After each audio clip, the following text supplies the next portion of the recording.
देश की राजनीति में तूफान खड़ा हो गया है। मोदी सरकार संसद में बीते दिन ऐसे 3 बिल लेकर आई जिनके कानून बन जाने के बाद सत्ता का पूरा गणित बदल सकता है।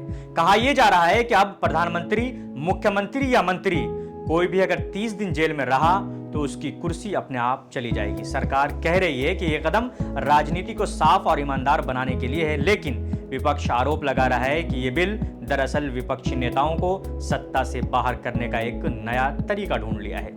आइए एक एक करके समझते हैं कि ये तीनों कानून क्या हैं और इनका असर क्या पड़ सकता है। इस सभा के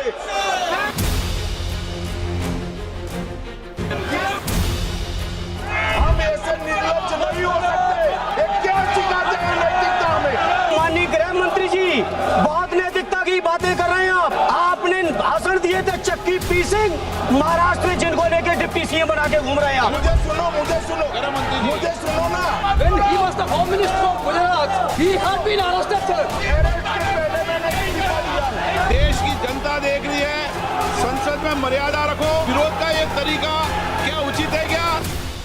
पहला बिल यानी संविधान 130वां संशोधन विधेयक 2025। इस बिल के जरिए सरकार संविधान में बदलाव करना चाहती है। इसका सबसे अहम प्रावधान है कि अगर प्रधानमंत्री, मुख्यमंत्री या कोई मंत्री ऐसे अपराध में गिरफ्तार होता है कि जिसमें कम से कम 5 साल की सजा हो सकती है और वो लगातार 30 दिन हिरासत में रहता है, तो 31वें दिन उसकी कुर्सी अपने आप खाली हो जाएगी। यानी अब नेताओं के लिए यह मुमकिन नहीं होगा कि वो महीनों जेल में रहें और फिर भी पद पर बने रहें। सरकार का कहना है कि यह कदम इसलिए जरूरी है क्योंकि कई नेता भ्रष्टाचार और गंभीर अपराधों में गिरफ्तार होकर भी सत्ता की कुर्सी पर चिपके रहते हैं।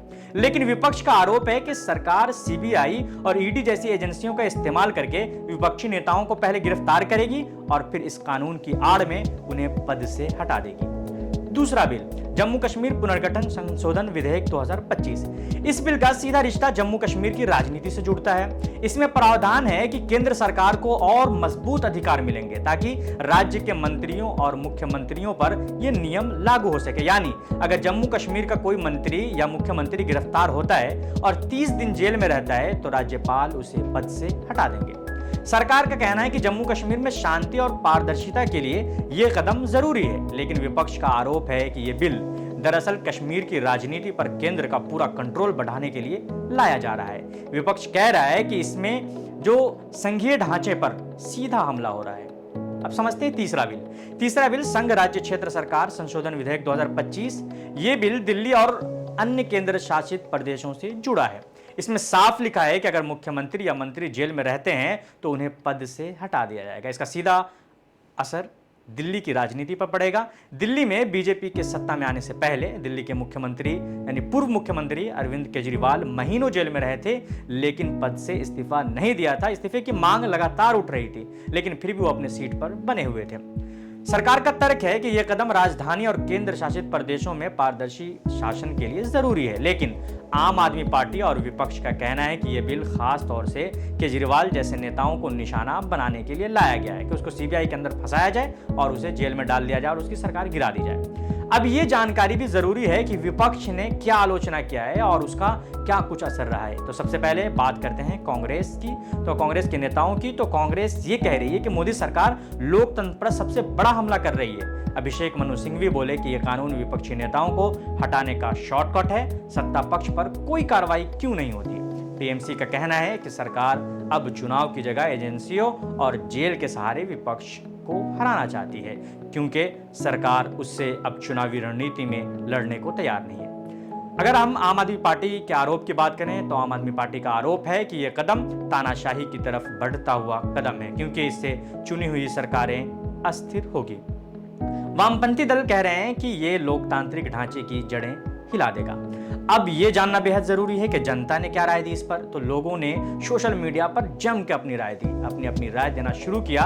तो किसी ने यह कहा कि अगर यह कानून सही है तो प्रधानमंत्री और सत्तारूढ़ दल के नेताओं पर भी लागू होना चाहिए। क्या कोई एजेंसी उनकी गिरफ्तारी कर पाएगी? क्या किसी के अंदर इतनी हिम्मत है? किसी ने लिखा कि यह तो विपक्षी सरकारें गिराने का सबसे सस्ता और तेज तरीका है।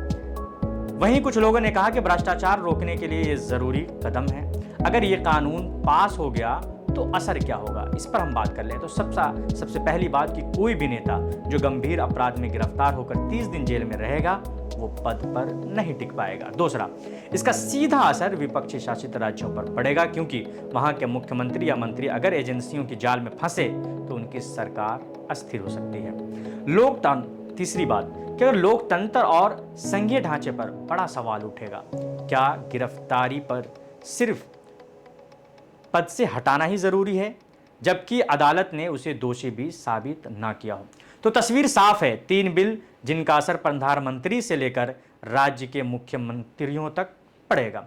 सरकार कह रही है कि यह भ्रष्टाचार खत्म करने का बड़ा कदम है, लेकिन विपक्ष मान रहा है कि यह सिर्फ विपक्षी सरकारों को गिराने की एक सोची समझी चाल है। अब बड़ा सवाल यही है कि क्या यह कानून सच में राजनीति को साफ करेगा या लोकतंत्र की किताब से सबसे अहम पन्ना फाड़ दिया जाएगा? देश की निगाहें संसद पर हैं और जनता इंतजार कर रही है कि इस कानून का फैसला उसके भविष्य को कैसे बदलेगा।